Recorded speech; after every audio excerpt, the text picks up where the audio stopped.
Salam sejahtera bagi kita semua. Perkenalkan, nama saya Marsha Regrina. Saya dari program studi pendidikan bahasa Inggris kelas karyawan weekend dengan dosen pengampu Ibu Yanti Rusmiati MPD. Saat ini saya akan memaparkan tugas UTS saya dengan nama mata kuliah perkembangan peserta didik. Penjelasan yang akan saya jabarkan pertama yaitu mengenai contoh studi kasus. Salah satu contoh kasus atau permasalahan yang terjadi secara nyata di lapangan ketika saya mengajar adalah krisis kepercayaan diri siswa.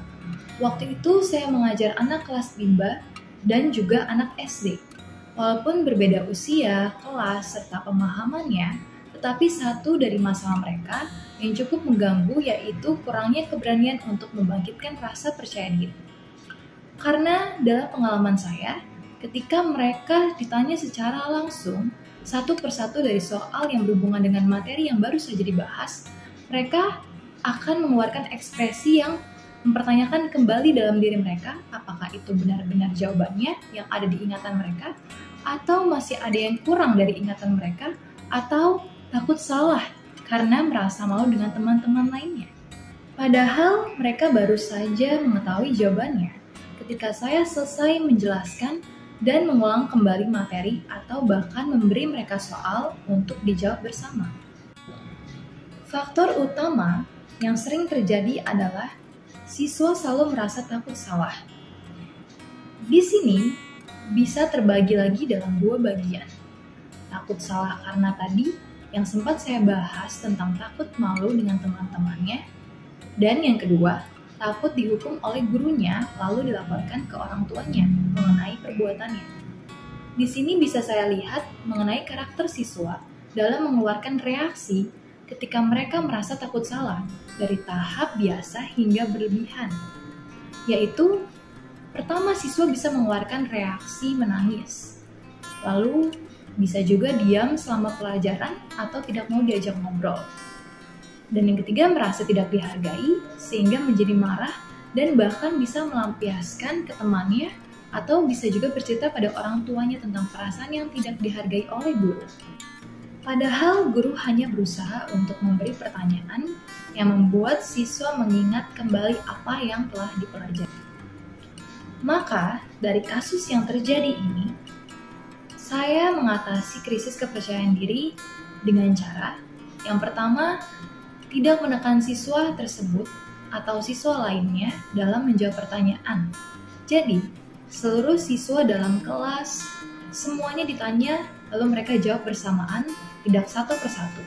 Karena ternyata hal tersebut dapat menjadi tekanan untuk siswa atau bahkan jadi bahan untuk mengetes kemampuan siswa secara terang-terangan yang bersifat mempermalukan. Cara yang kedua yaitu menceritakan pengalaman saya atau teman siswa yang mungkin pernah mengalami kurangnya rasa percaya diri. Cerita ini bersifat untuk memotivasi siswa, dan penyampaian cerita ini bisa dengan nada yang lembut, dengan menggunakan analogi tentang cerita-cerita rakyat, dongeng, legenda, atau yang berhubungan dengan kesukaan mereka, seperti pahlawan, hewan kartun, robot, orang tua mereka, boneka, atau hal-hal lainnya yang mereka sukai. Dan yang terakhir, cara saya mengatasi krisis kepercayaan diri siswa yaitu melakukan physical touch atau memberi sentuhan kepada siswa seperti memeluk, mengelus kepala atau punggung mereka, memegang tangan atau pundak mereka, dan selalu menanyakan kabar mereka.